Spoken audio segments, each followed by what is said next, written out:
अगली बड़ी खबर की ओर रुख कर लेते हैं, जहां पर आपको बता दें कि एक चौंकाने वाली रिपोर्ट सामने आई है, जहां उत्तराखंड में 23% झीलें और तालाब सूख गए हैं। केंद्रीय जल शक्ति मंत्रालय ने ये रिपोर्ट जारी की है, जहां पहली बार जारी की वाटर बॉडीज सेंसस रिपोर्ट, जिसमें रिपोर्ट में झील सूखने और तालाब सूखने की पुष्टि भी की गई है। तो बेहद ही चौंकाने वाली ये रिपोर्ट है, क्योंकि देखा जाए तो गर्मी का मौसम है और ऐसे में उत्तराखंड के साथ ही साथ अगर तमाम राज्यों की बात की जाए तो वहां पर पानी की काफी किल्लत रहती है। और ऐसे में उत्तराखंड में एक बार फिर से 30% झीलें सूखना और तालाब सूखना अपने आप में एक चौंकाने वाली बात होती है। और इससे में देखने वाली बात होगी कि क्या प्रयास किए जाते हैं। तो ज्यादा जानकारी के लिए सोनू लगातार बने हुए, उनका रुख कर लेते हैं। सोनू, उत्तराखंड से एक चौंकाने वाली रिपोर्ट सामने आई, जहां झीलें और तालाब 23% सूख गए हैं। देखिए, जिसका जिक्र आप कर रहे हैं ये बहुत गंभीर विषय है और खास तौर से जो विशेषज्ञ हैं और उत्तराखंड का आम जनमानस है, दोनों की ही चिंता बढ़ा देने वाला मामला है। क्योंकि एक तरफ हम उत्तराखंड को नदियों का प्रदेश कहते हैं और हम ये भी मानते हैं कि उत्तराखंड पूरे देश को प्राणवायु देता है और नदियों का प्रदेश कहलाता है। और गंगा यमुना की पवित्र धारा उत्तराखंड से ही हम देखते हैं कि यहाँ से गंगोत्री धाम का जो उद्गम स्थल है वो भी उत्तराखंड में ही है। तो ऐसे में हिमालय की गोद में बसते उत्तराखंड के अगर झील और जो तालाब हैं अगर ये सूख रहे हैं तो बहुत चिंता का विषय है। और जो केंद्र जल शक्ति मंत्रालय की रिपोर्ट है, जो कि पहली बार खास तौर पर वाटर बॉडीज सेंसस रिपोर्ट जो जारी की गई है, इस रिपोर्ट पर अगर हम गौर करें तो ये कहीं ना कहीं आने वाले समय के लिए एक चिंता बढ़ा देने वाली रिपोर्ट है। और ऐसे में अब न सिर्फ जन जागरूकता की जरूरत है, बल्कि जो विशेषज्ञ हैं उनको भी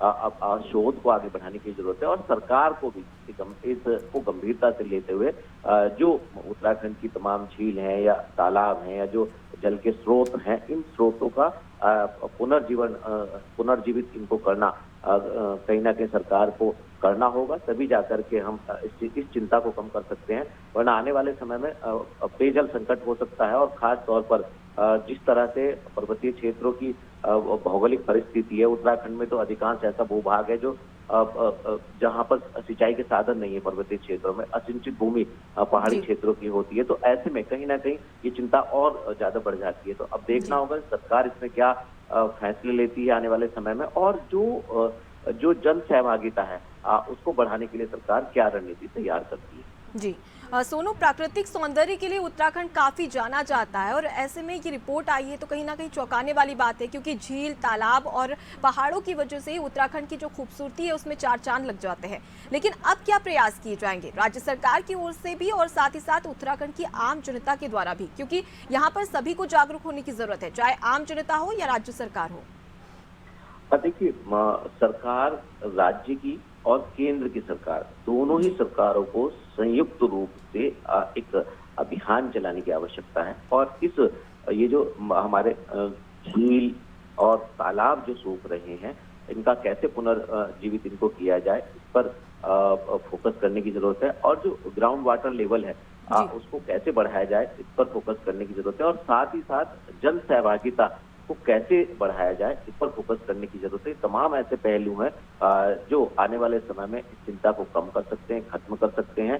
सरकार को गंभीरता से इस पर एक्शन लेने की जरूरत है। जब सरकार गंभीरता से इस पर एक्शन लेगी तो निश्चित तौर पर आने वाले समय में हम इनका पुनर्जीवन कर सकेंगे और जो ग्राउंड वाटर लेवल है उसको भी बढ़ा सकेंगे। और उत्तराखंड की, जैसा कि आपने भी कहा कि खूबसूरती जो है वो नदी नालों से और पर्वतीय क्षेत्रों से ही विश्व भर में प्रसिद्ध है। तो ऐसे में इस खूबसूरती को, जिसको हम धरती का स्वर्ग भी कहते हैं, और बड़ी संख्या में पर्यटक यहाँ का रुख करते हैं, तो ऐसे में सरकार जब अपनी रणनीति में बदलाव कर आगे बढ़ेगी तो निश्चित तौर पर समस्या का समाधान हो जाएगा। जी, तो बिल्कुल अब क्या रणनीति बनाई जाती है, क्या एक्शन लिया जाता है राज्य सरकार की ओर से, ये देखने वाली बात है।